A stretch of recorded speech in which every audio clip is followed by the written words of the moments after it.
I've been moving pretty autonomous and independent for like the last 5 years, or like 5 years before I came to the source. So I was actually pretty comfortable where I was.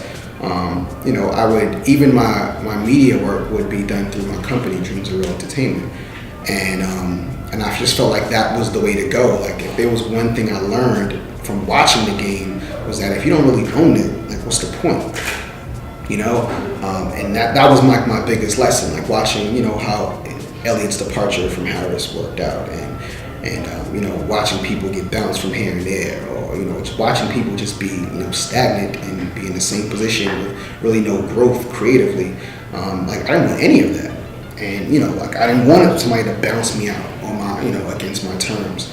So I just figured, like, if I'm the team, if I'm the coach, the franchise player, and the owner, then all I have to do is the team will just be on the same accord every single day. Plus, also, like, I was coming with kind of like, with one blind eye, because I heard about the owner, and I've done my research on him. I've actually even covered him in some of my hip hop soul magazines. But I didn't know him and what it was like to work with him, and I didn't really want to go off of what I heard or what I suspected from a couple of meetings, things like that. So I mean, I think the hesitancy was really more so like, I'm in my early 30s. Like, you've learned a lot. You've been in the game for 10 plus years. Like, what's the best thing for me and my brand? And ultimately, my decision came down to me just. Number one, well, it was two things. One, I just felt like a lot of people who I really trusted, who were just great, really smart people who I trusted and knew, didn't have any, ulterior motive, or, felt they needed me in a certain position to get something out of it. Like, they really advised me to do this. And two, I just didn't want to be comfortable. I knew it was something that was going to make me uncomfortable, and knew that was going to be one of the greatest challenges of my career thus far. And I'm just like, at this point, when you're at your best, you're at your strongest, like, shouldn't you be taking on that be the point where you take on, your greatest challenge? And so, like, I just didn't want to be scared. So it was like, that was kind of the thing that annoyed me the most. Like, there was that doubt, and it was a little bit of a fear, and I was just like, I don't like being scared of anything. So the only way to deal with fear is really just kind of punch it in the mouth. So YN was getting his Coach K on something heavy, like, for real. I mean, like, I was just waiting for my mom to call me and say, like, he sent, like a bouquet of flowers or something like that and candy. I'm like, I didn't understand it at first. Why he was, he felt that this was needed, but like, it's the reason why he was championing me for this job, for the source job, is why I love him, because we are that passionate about the game. Like, he didn't have any direct ties with the source. He was in talks, to do some consultation, but I think he was politically kind of like handcuffed in that regard. But he didn't like the game. Like, he's a print guy, and he didn't like the landscape, of the print game, and he felt like it needed something, and what he felt it needed, he knew that I could provide. I came on like around October of last year, and I made my first issue, completed my first issue, I think, at the top of, December, at the end of November. I think I completed my first issue as I was still getting the book right. Silly me, I thought I was just going to get it all right in one issue. Yeah, right. Yeah, right. Like, so it's me being a little overzealous, but I didn't. It wasn't that easy. Like, it definitely changed. I definitely moved some mountains a couple of inches, but it wasn't going to just all be good in one issue.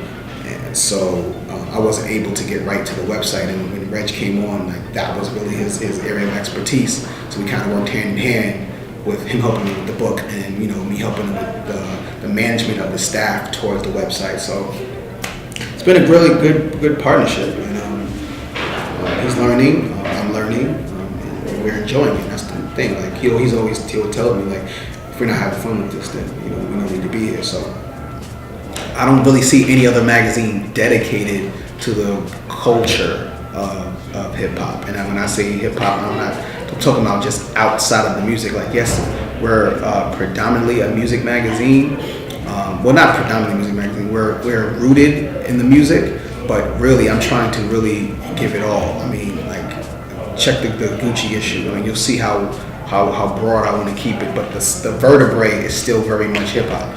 So if we're talking about, have a magazine, we have a marijuana piece in there on, talking about all of the colorful strains of weed that these rappers talk about, from the Wiz Khalifa to the Currency to the Snoop, from Banana Kush to, Pineapple Haze and things like that. And, you hear about these strands of weed, but it's like, how does that happen? So I did an agricultural piece. So it's basically, it's more scientific than, your average hip hop story, but it's very much rooted in hip hop, but it's broad. Like, that's what I'm talking about. And I think when you do that, and you cover politics, and you cover fashion, and you cover, certain trends, whatever they may be, when you do that, and the vertebrae is still very much hip hop, then I think you're covering a very broad, you're covering the culture on a very broad landscape, and that's what I've been really focused on, really doing. Even from our fashion, like, our fashion is supposed to reflect the reader, reflect the demo, reflect the brown people, and so it's I know fashion is supposed to be like, European, and the girls are supposed to, look like number 11s and everything like that, but like, shit, like, why can't they be curvy? Like, why can't this urban brand be on an urban body, be on a curvy body? Or, why can't this male model have more African features than, like, Asian features? So, and why can't that model have Asian features? Like, it should run the gamut. Or why can't it be an urban hip hop urban magazine and there be, a Caucasian woman posing with an Asian man? Like, it's all hip hop, you know what I mean? And, like, I think we get set into this genre thing, or like this race thing. And, I think we lose sometimes like that, because you're kind of restricting it. Like, hip hop isn't restricted. Hip hop, you travel, anybody has a passport and uses it, you see hip hop is all over this world and has many, many complexions and many layers. So that's my job, really, to get you to taste the rainbow.